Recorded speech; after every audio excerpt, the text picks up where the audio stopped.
Narito kami muli kasama ang isang bagong video mula sa Tuba Buyak Usten at Engine Accurec. Ang pakikilahok ni Tuba Buyak Usten sa Paris Fashion Week at si Engine Accurec ay nagpakita ng mahusay na mga reaksyon na may mga mamahaling aktibidad sa mga araw ng bilangguan.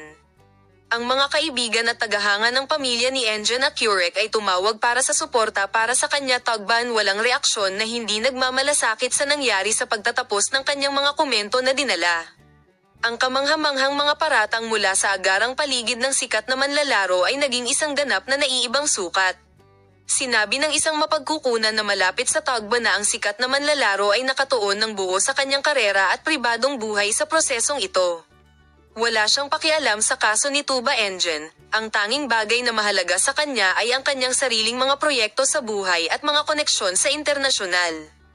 Ang kanyang mga araw ay tumuturo kay Tuba Buyak Usten, na nagsasabing hindi siya interesado sa nangyari kay Engine at hindi balak suportahan siya.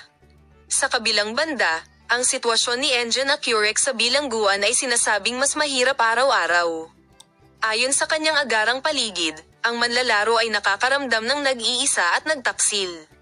Ang katotohanan na si Tuba Buyak Usten, na minsan ay may hawak na isang napakahalagang lugar sa kanyang buhay, ay ganap na tahimik, ay higit na naapektuhan ng kanyang psikolohiya.